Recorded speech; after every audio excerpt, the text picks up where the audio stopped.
Hey, it's Alan, and I just wanted to let you know that you can now listen to the ongoing history of new music early and ad-free on Amazon Music, included with Prime. Hey, it's Alan here, and since we're still a few weeks away from new episodes of the ongoing history of new music, I want to share something with you from my other podcast. It's called Uncharted, Crime and Mayhem in the Music Industry. On Uncharted, I have all kinds of unbelievable stories to tell where true crime mixes with music. That includes murder, assassination attempts, predators, stalkers, cults, heists, the mob, plane crashes, and a lot more. The episode I want to share with you today is about the wild story of the death of Nancy Spungen and the questions that remain decades later. Did Sid Vicious actually kill Nancy? Or was it someone else? There's a lot of tragedy and weirdness in this story. I'll have brand new episodes of the ongoing history of new music in January, but please enjoy this episode of Uncharted, Crime and Mayhem in the Music Industry. And if you're not following Uncharted, you might want to. We have dozens of episodes for you to enjoy. Just download and go. The Chelsea Hotel sits at 222 West 23rd Street in Manhattan. Since it was completed in 1884, the place has been a hangout for some very colorful characters. Most were New York City eccentrics and bohemians who just needed a place to live. But it also attracted some very famous people. At one point or another, it was home to sci-fi writer Arthur C. Clarke, who wrote a big chunk of 2001: A Space Odyssey in his room. Later, Stanley Kubrick, the producer of the movie version of the book, would also stay there. Other long-term guests included photographer Robert Mapplethorpe. So did beat writer Jack Kerouac, playwrights Tennessee Williams, Arthur Miller, and Sam Shepard. Actors Dennis Hopper, Uma Thurman, Elliot Gould, and Jane Fonda. Plus, for extra color, poets William Burroughs and Allen Ginsberg. Not to mention Andy Warhol and some of his crew. Painter Jackson Pollock was a resident for a while. At a luncheon at the hotel, organized by art collector Peggy Guggenheim, he proceeded to get very wasted and threw up all over the carpet in the dining room. Somebody suggested that they cut that out and hang it on the wall because that piece of carpet one day would be worth millions of dollars. The Chelsea was also a favorite haunt of musicians. Bob Dylan, Patti Smith, Leonard Cohen, Janis Joplin, Jimi Hendrix, Tom Waits, Jim Morrison, Jeff Beck, Joni Mitchell, Alice Cooper, the guys in Pink Floyd, and many, many others. Composer John Kleinsinger brought in 12-foot trees from Madagascar, along with birds, a monkey, and an 8-foot snake to turn his room into a jungle. I wonder how he got along with dancer Katherine Dunham. She once brought 2 full-grown lions into the hotel to help with a rehearsal. She was evicted. And a lot of people have died at the Chelsea. Poet Dylan Thomas spent his dying days there. Some jumped to their death out of a window or the 11-story roof. In 1922, a woman named Nadia threw herself out of a window after she deliberately cut off her right hand. And there are stories of her one-handed ghost trying to get back into the hotel. A photographer named Billy Maynard was beaten to death in his room on the 8th floor in the mid-1970s. But the most notorious floor was the first one. It was designated the junkie floor, the place where guests with drug problems were placed so that the staff could keep an eye on things. This is where ex-Sex Pistol Sid Vicious and his American girlfriend Nancy Spungen checked in. They were given room 100. It was in that room that Nancy died. It looks like she was murdered, but by whom? Sid was charged with killing her, but did he actually do it? This is Uncharted, Crime and Mayhem in the Music Industry, and this time it's the wild, wild story of the death of Nancy Spungen and the questions that still remain decades later around whether Sid Vicious actually did it.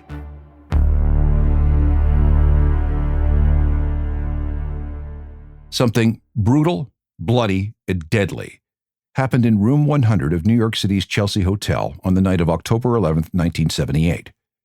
Nancy Spungen, a Philadelphia girl, died in the bathroom under the sink.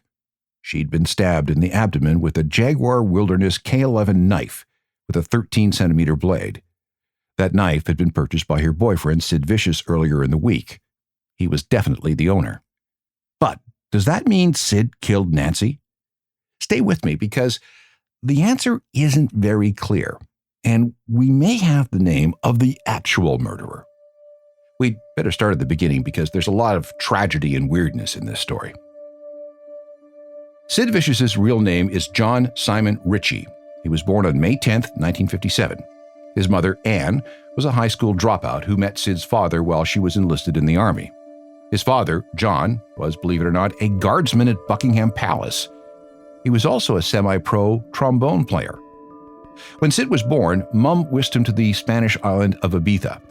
Dad never followed and didn't supply any support.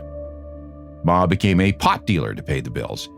Eventually, she sought the help of the British Embassy to get her and Sid back to England, where she married a man named Christopher Beverley. But 6 months later, he was dead of kidney failure. Sid and his mother moved a couple of times. By 1973, Mom was also a hardcore heroin addict. She barely knew what Sid was up to. She didn't even know what school he was attending. Sid, now going by the name John Beverley, made some friends at school. There was John Gray, John Wardle, and critically, John Lydon. They were known as the Four Johns. All of them quit school and began taking to squatting in various abandoned buildings. And here's where the hamster comes in. John Lydon, the future Johnny Rotten of the Sex Pistols, of course, had a pet hamster named Sid. One day, John Beverley was poking at Sid and he got bit. Who knew that a hamster could be vicious? And from that day on, John Beverley had the nickname Sid. The Vicious came later, after the Lou Reed song. Sid and John Lydon picked up some spare change busking, usually by playing covers by Alice Cooper.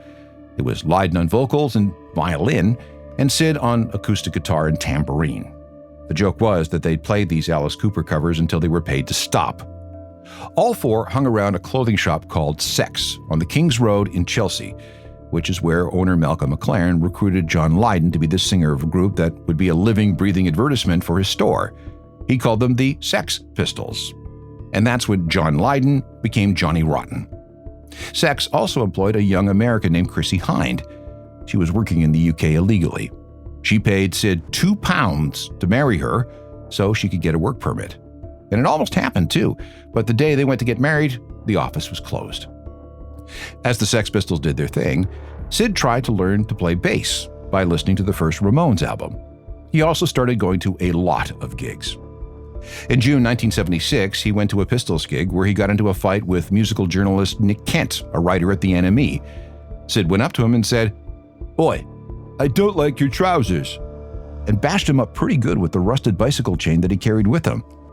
Sid escaped that without being charged with anything. Malcolm McLaren, though, was mortified. He told Kent, "Oh God, that guy's a psychopath. He'll never be at one of our concerts again. I promise that." Right. Sid was considered for lead vocalist of The Damned, but he forgot to show up for the audition.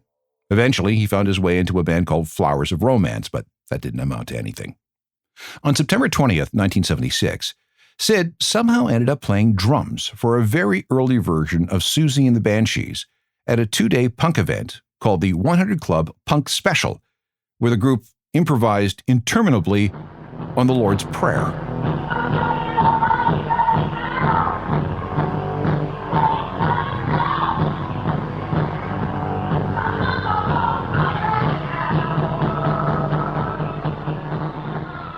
On day 2 of the festival, Sid showed up super high on speed. The Damned were playing that night, and Sid was still very annoyed that Dave Vanian had gotten the job he wanted. So he threw a glass at the stage, aimed at Dave Vanian, as the group covered the Stooges' 1970. He missed, hitting a woman in the face and blinding her in one eye. That led to Sid's first taste of prison. In February 1977, the Pistols needed a new bass player when Glenn Matlock was thrown out of the group for allegedly committing the crime of liking the Beatles. Malcolm McLaren, now managing the band full-time, thought it would be very cool if the new bass player was a fan who had been promoted to band member. How very punk. Enter Sid. It was also around this time that Sid met Nancy Spungen. Nancy was American, born Nancy Lauren Spungen on February 27, 1958, in Philadelphia. She already had a pretty tragic life, even though she grew up in a nice middle-class Jewish family. She almost didn't survive her own birth because the umbilical cord was wrapped around her neck, almost choking her on her way out into the world. Was there oxygen deprivation? Maybe. Nancy was born jaundiced. as a result of cyanosis, meaning that she didn't have the proper oxygen in her red blood cells. The only thing that saved her was a series of immediate blood transfusions, as the little baby was strapped to a hospital bed. She was an emotionally disturbed child, throwing tantrums starting at 3 months. A doctor was worried enough to prescribe baby Nancy barbiturates when she was just 3, in hopes that would stop her from always screaming. But it didn't work. By age 4, she was getting psychiatric treatment. But the older she got, the more she tipped into violent behavior. A babysitter was threatened with a pair of scissors, and she physically attacked her psychiatrist. She was expelled from school at 11. She ran away from her next school and attempted suicide by cutting her wrists with scissors. She was enrolled in a home for troubled kids, but escaped. She loved to trip on LSD, and she conducted at least one do-it-yourself abortion on herself. Nancy was diagnosed with schizophrenia when she was 15. Although she was quite brilliant, she enrolled in university in Colorado when she was just 16. Nancy was thrown out of college because of her bad and weird behavior, which included an arrest for trying to buy some pot and accusations of being a thief. As a result of her issues with the University of Colorado, Nancy was banished from the state in exchange for escaping any legal issues. She moved to New York, where she worked for a while as a stripper, and when she needed extra money, she turned tricks. She was just 17. Sucked into the punk scene, she hung out with the bands of the era at places like CBGB and Max's Kansas City, sometimes carrying drugs for the bands. But then she decided that her future was in London and moved there in February 1977. She determined that that's where the action was. She needed to be there. And Nancy embraced everything she could about the groupie lifestyle, and her target was the Sex Pistols. She showed up in London swollen and puffy from drug use, with brittle, frizzy hair that ranged in color from bright yellow to dark roots. She wore a lot of makeup because of bad skin, and always defaulted to bright red lipstick. At first, she tried to cozy up to Johnny Rotten, but when he rejected her, she just moved on. And by the spring of 1977, it's said that they first met on March 11th or maybe March 15th, Sid and Nancy were an item. They would be inseparable for the next 19 months. By this time, the Sex Pistols were infamous and constantly in the tabloids.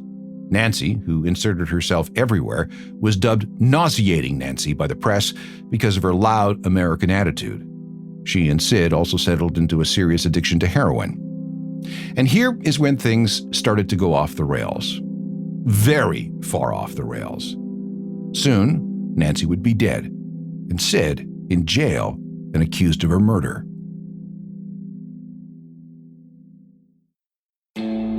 When Sid Vicious signed on with the Sex Pistols, he was paid £25 a week. If he needed more, he'd just find ways to steal it. A friend had a connection to some brown Persian smack through a group known as the Singapore Boys.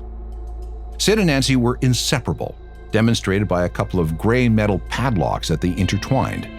They bonded over books, records, whatever was in the music papers, and of course, drugs.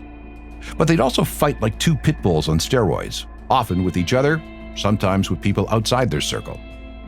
Nancy ended up in court at least once, charged with possession of a weapon. This sort of thing wasn't conducive for the rest of the Sex Pistols. Nancy always seemed to be attached to Sid, causing tensions with everybody else. And of course, again, there were all the drugs. Sid wasn't a very good musician. He barely knew how to play his bass.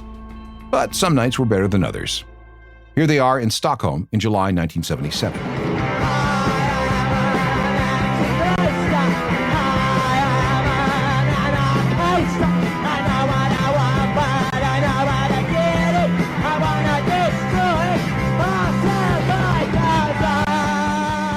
By the end of 1977, Malcolm McLaren thought the Sex Pistols were ready to tour America. But there were problems. First, the paperwork. Getting working visas for these yobs proved to be very difficult. Johnny Rotten had a minor drug charge on his record. Guitarist Steve Jones was a known thief. Drummer Paul Cook also had some theft in his past. And then there was Sid. Drug charges, assault of a police officer, attempted grand theft auto, criminal damage, and possession of a dangerous weapon. As a result of all the visa delays, the Sex Pistols weren't able to appear on Saturday Night Live as scheduled. Their slot, instead, was filled by Elvis Costello and the Attractions. Once the visas were all sorted out, there was, in fact, a tour. But instead of hitting all the major markets, McLaren thought it would be very subversive, very punk, if the Pistols made a big swing into the punk-unfriendly southern U.S. This did not go well. Sid was often so strung out that the roadies didn't even bother plugging in his bass. He was always looking to score, and sometimes disappeared for hours. McLaren had him on a weekly stipend of $14, thinking that maybe a lack of cash would keep him straight. Well, it sort of did, sometimes. At one point, Sid was drinking 2 bottles of peppermint schnapps a day. The crowds were beyond hostile, throwing things at the band. Sid got hit in the head with beer bottles, routinely. He often carved himself up with a broken beer bottle on stage. He wrote "Gimme a Fix" across his chest in black marker, and then with a blade. There was an incident where a groupie, not Nancy because she was left back in England, made a play to give Sid oral sex during a show. Another groupie named Helen Keller, no, really, drove all the way from Los Angeles to climb up on stage to headbutt Sid right in the nose, and there was blood everywhere. There was also a one-night stand with a woman who was still in the process of transitioning from being a man, and that apparently got very confusing. And at one point, Sid's bodyguard had enough of him and actually beat the crap out of him. And here's an interesting bit of trivia. In Dallas, the Sex Pistols played the Longhorn Ballroom. In its previous incarnation, it was called the Carousel Club and was run by mob-connected Jack Ruby, the man who killed Lee Harvey Oswald live on television in 1963. The longer the tour went on, the more Sid engaged in self-destruction and self-mutilation. Here's Malcolm McLaren on the infamous truck stop encounter on the way to Tulsa. This happened at around 3 a.m. I'll never forget the day in America. I think it was somewhere near San Antone on the last ill-fated tour they had that Sid at that time, of course, got involved in the world of drugs, naturally inclined to develop a taste for groupies and one that ultimately met her peril. But he, at that time, was very out to lunch and would only eat Knickerbocker Glories, and usually 3 in one go, and they would be mounted on the table. And that day, in a little motel-type restaurant that we pulled into, he apparently was sitting near a table where a mother and daughter and father and son were eating their steak and chips, and they didn't like the smell that was coming across the table.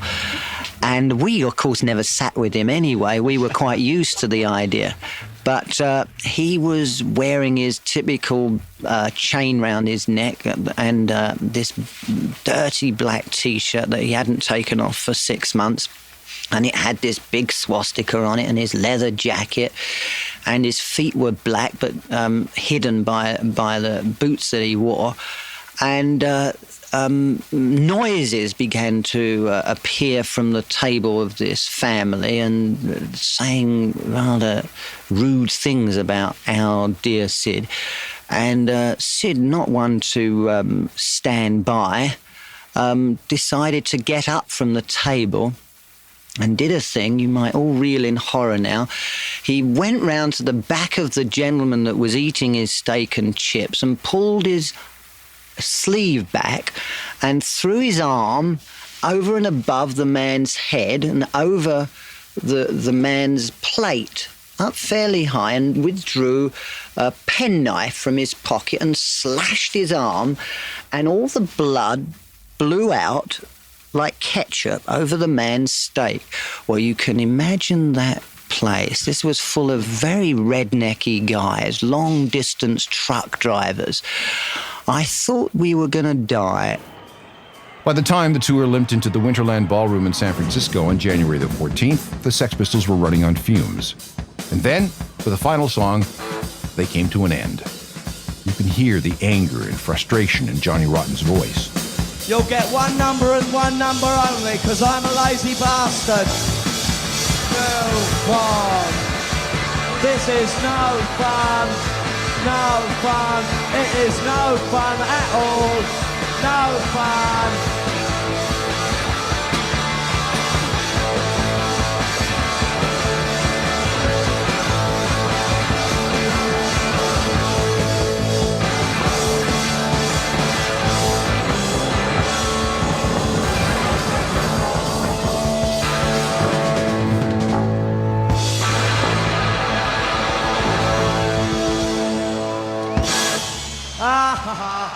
Ever get the feeling you've been cheated? Good night. And with that, the Sex Pistols were done. Sid was unemployed. So on January 19th, 1978, Sid got on a plane hoping to fly home to London. But on the flight, he fell into a coma. Too much diazepam, methadone, and alcohol. When the flight landed, he was rushed to a hospital where he was told that if he didn't stop drinking, he would be dead in 6 months. Instead of continuing home, Nancy collected him, and the two flew to Paris to film parts of a movie called The Great Rock and Roll Swindle. Most of the time was spent in their hotel room shooting up. When Sid had to leave to shoot his parts, Nancy was upset at being left alone, so she cut her wrists. Nothing serious, though. She just wanted to make a point. By August 1978, they were in London, hoping to get back to New York. To raise money, there was a quick solo gig at the Electric Ballroom in Camden under the name Vicious White Kids. This group featured Sid, Glenn Matlock, the guy he replaced in the Pistols, Rat Scabies, the drummer of The Damned, and guitarist Steve New. Nancy insisted on singing backup vocals, but the sound guy made sure her mic was turned off.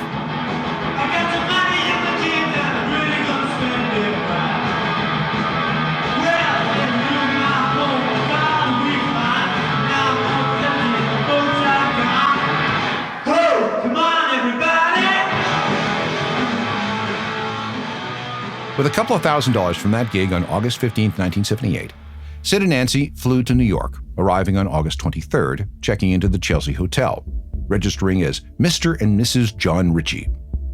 Like I said earlier, they were known drug abusers, so they automatically got a room on the first floor, the junkie floor, as it was called. They ended up in room 100 after a fire of some sort broke out in their first room. The goal was to launch Sid as a solo artist with Nancy acting as his manager. A band was put together featuring a few members of the New York Dolls. On one or two occasions, the group also featured Mick Jones of The Clash. Nancy did manage to get Sid some gigs featuring large crowds, but the shows were shambolic. The audiences were not kind. But the money was good. All the more to spend on heroin and other drugs. The money went out a lot faster than it came in. Nancy reportedly had to call her parents in Philadelphia for cash. Meanwhile, neither was particularly healthy. Sid's liver was giving out, and Nancy had issues with her kidneys.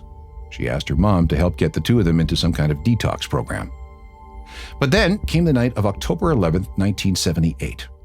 Nancy would never detox because by the time the sun came up the following morning, she was dead.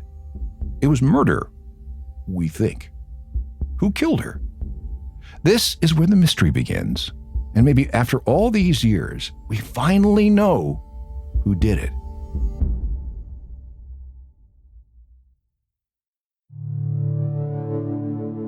Management at the Chelsea Hotel in New York was used to seeing all kinds of people come and go at all hours of the day and night, so nothing raised any kind of suspicion of who visited room 100 on the night of October 11th, 1978.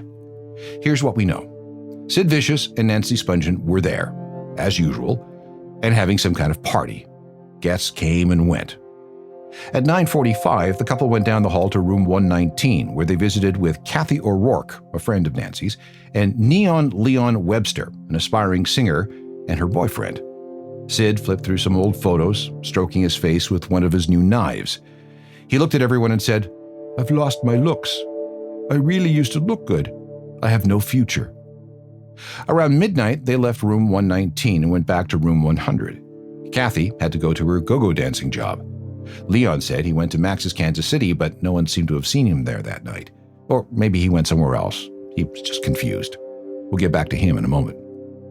At around 2:30, a drug dealer and bit actor who went by the name Rockets Redglare was at his apartment in Queens when he got a frantic call from Nancy. Let's talk about him for a second. Rockets was an actor who ended up in more than 30 films. He played a cab driver in Madonna's movie Desperately Seeking Susan and in the Scorsese film After Hours, among many others. He was also a club bouncer, a stand-up comedian, occasional roadie, sometime police informant, and drug dealer. When Nancy called, she wanted drugs, specifically Dilaudid, a type of synthetic morphine, and some new syringes. At 3 a.m., there's a report of both Sid and Nancy hanging around in the lobby of the Chelsea. That account, however, is disputed. At 3:05, Lisa Garcia, who lived next door in room 103, got home from work. She says she heard 3 loud knocks. A loud male voice yelled, "Let me in! I'm not playing!" This freaked her out a little, so she didn't answer the door and went to bed. Whoever was knocking went away. At 3:15, Rocket's red glare arrived, but without what Nancy had requested. He says he found her wearing a long t-shirt over black underpants. Sid was on the bed in black pants and a shaggy sweater. They talked for a bit, with Sid and Nancy wondering if Rockets would consider a position as Sid's bodyguard, because Sid always seemed to be getting into fights. Then they talked about where to score some Dilaudid, with Nancy offering to pay $40 a pill. She needed at least 6 to get high. Sid could get by on 4. She offered $1,400 to Red Glare. At some point, Sid had downed 30 Tuinol tablets. Tuinol, which they don't make anymore, had been used as a sedative for sleep since the 1940s. In the 1970s, it was used for fun by people who needed to come down from whatever else they were on. It was easy to get Tuies, Blue Tips, Jeebs, whatever you wanted to call them, but it was also addictive, and it was possible to overdose to the point of poisoning. We're not sure what the dosage was, but at minimum it was 50 milligrams per pill, so 30 pills is a lot. Sid became groggy. He kept jumping up to check the door every time he heard a noise, and then he went back to the bed and passed out. That happened several times. Red Glare says he stayed in the room for a couple of hours. This would bring our timeline to around 5 a.m. He says when he left, he stopped in the lobby to make a phone call. That's when he saw a guy named Steve Sincotti, who was Sid and Nancy's regular drug dealer for downers. Now let's get back to talking about Neon Leon. He says he returned to room 119 at around 3:30 in the morning with a go-go dancer named Kelly, who lived in room 301. At around 4, he got a call from Nancy saying that they were both very high on Tuinols and that she'd really like a couple of joints. At 4:15, both Leon and Kelly heard 4 really loud knocks on the door. They just ignored them. And what was that noise coming from the hallway around 4:45? It sounded like someone dropping metal on the floor. A knife, maybe? At 5 a.m., around the time Rocket said he left Sid and Nancy in room 100, the resident in room 228 called down to the front desk to complain about someone banging on his door. Kenny, the nighttime bellhop, was sent to investigate. He found Sid wandering about. Sid then tried to hit Kenny, so Kenny laid Sid out on the floor with a blast of right-hand thunder. By 5:15, it was all over, and Sid staggered back to his room covered in his own blood. At 5:30, another resident of the hotel says that Sid staggered into her room, still bloody and all zonked out. 2 hours later, this puts us at 7:30 on the morning of October the 12th, Vera Mendelsohn, a sculptor and the resident in room 102, says she was awakened by the sound of a woman moaning, something that she found frightening, but when the moan stopped, Vera just went back to sleep. At 9:30, Herman Banks was on duty at the front desk. He says he got a phone call originating from outside the hotel saying that there was trouble in room 100. Charles, another bellhop, was sent to investigate. But before Charles could report on anything, Sid called the front desk. "Someone is sick," he said. "Send help." Ramos called for an ambulance and the cops. Sid was found wandering the hallway sometime after 10:30. When staff took him back to room 100, they found Nancy in a pool of blood under the bathroom sink. She'd been stabbed by that Jaguar hunting knife that Sid had purchased earlier that month. For protection, he said. The room was drenched in blood. It was 10:45 on the morning of Thursday, October 12, 1978. Sid was in shock. Initially in a panic, he confessed, "I stabbed her, but I never meant to kill her." Vera Mendelsohn saw Sid in the hallway. He was moaning, "Baby, baby, baby," and "I killed her. I can't live without her." And she fell on the knife. She must have fallen on the knife. Sergeant Thomas Kilroy, the arresting officer, said, "Vicious admitted killing Miss Spungen during a dispute." But then Sid recanted, saying that he didn't remember anything from the last 12 hours. By early afternoon, he was charged with second-degree murder in the death of Nancy Spungen. A forensic team descended on the room. Some accounts say that forensics did a really bad job, missing things like 3 syringes, a bottle of Tuinol, and some kind of brown, flaky powder. Very little money was found. Where was Nancy's $1,400? Meanwhile, Nancy's body was taken to the city medical examiner's office for examination. Dr. Geeta Natarajan conducted the autopsy. By 8:30 Friday morning, there was a verdict. Nancy Spungen had died of external and internal hemorrhaging caused by a 1-inch incision to the lower abdomen, which was enough to cut the arteries that branch off the aorta and feed blood to the intestines. He also found multiple track marks from intravenous drug injections and a series of bruises that left black and blue marks on Nancy's face. This lines up with an eyewitness account from a guest the previous night who said that Sid and Nancy got into a fight and he bashed her in the face with a guitar. Given the nature of the stab wounds and Nancy's physical condition as a junkie, the medical examiner concluded that Nancy was stabbed sometime between 6 and 7 a.m. and died between 8 and 10 a.m. It was murder, not suicide. Malcolm McLaren and Sid's mom were immediately on the case, looking for a high-profile lawyer to defend Sid. They settled on F. Lee Bailey, the famous criminal attorney known for taking on high-profile celebrity cases. Sid was soon sprung on $50,000 bail and a promise not to leave New York City. All the legal costs were paid by Virgin Records. McLaren thought that Sid was innocent. He had a theory.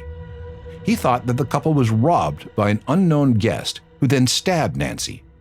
He said that $20,000 in a bedside drawer was missing, royalty money that had just been paid out by Virgin Records for Sid's work with the Sex Pistols. Sid was no help. He maintained that he'd been so out of it that he had no memory of that night. He was also very distraught. Shortly after midnight on October 23rd, he was at the Hotel Seville, where he shared a room with his mom. He was attempting to detox with methadone.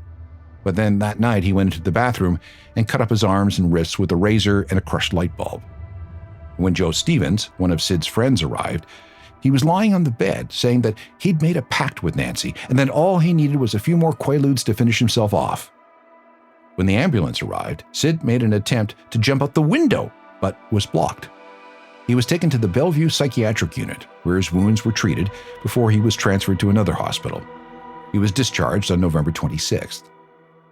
By December 1978, Sid was dating again. He went out with Judy Nylon, one half of a group called Snatch. He went out with Connie Grip, the ex-girlfriend of Ramones bass player Dee Dee Ramone. And he settled in with Michelle Robinson, an aspiring actor. Sid just couldn't stay out of trouble either. On December 5th, he went to a club under the supervision of Rockets Red Glare and got into a beer bottle fight with the girlfriend of Todd Smith, the brother of singer Patti Smith. He was arrested and charged with assault and sent to Rikers Island.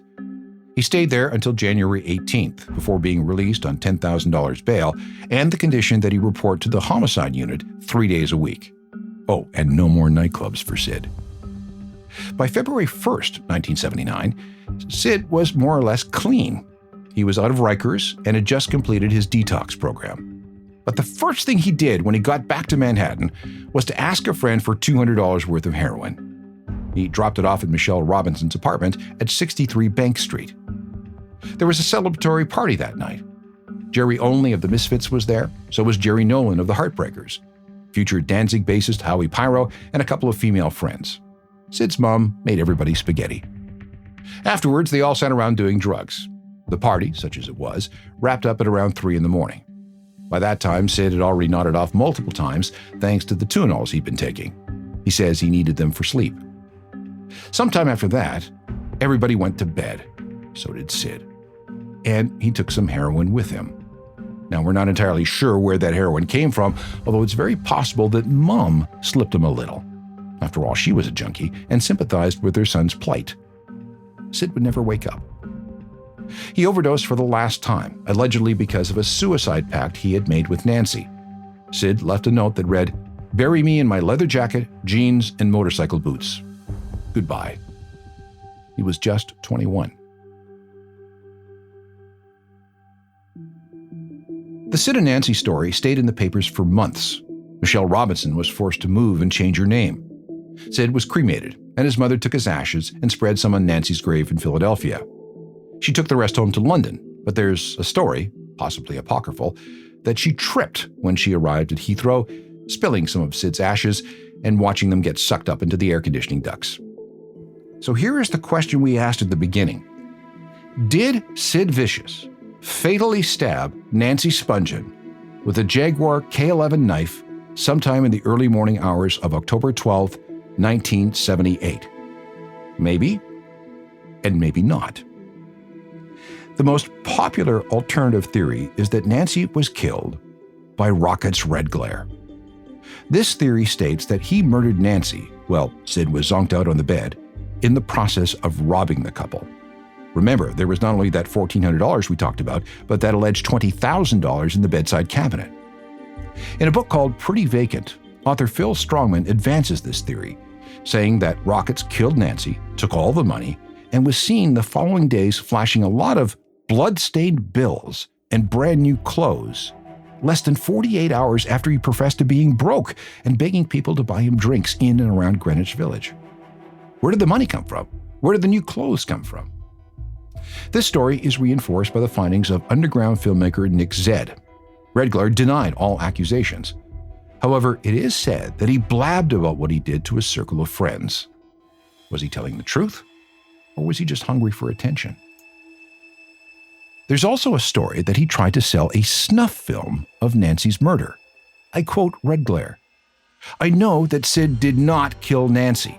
Nancy's murder was videotaped while Sid sits there on the couch, completely out of it, practically in a coma.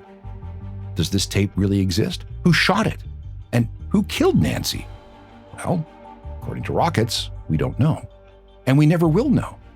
Because Rockets Redglare died of kidney failure, liver failure, cirrhosis, and Hep C on May 28, 2001. Conditions exacerbated by the fact that he was morbidly obese. So today, officially, it was Sid Vicious who murdered Nancy Spungen. But is that the truth? Sadly, we're never going to know what actually happened. Punk's most notorious murder will forever have questions attached to it.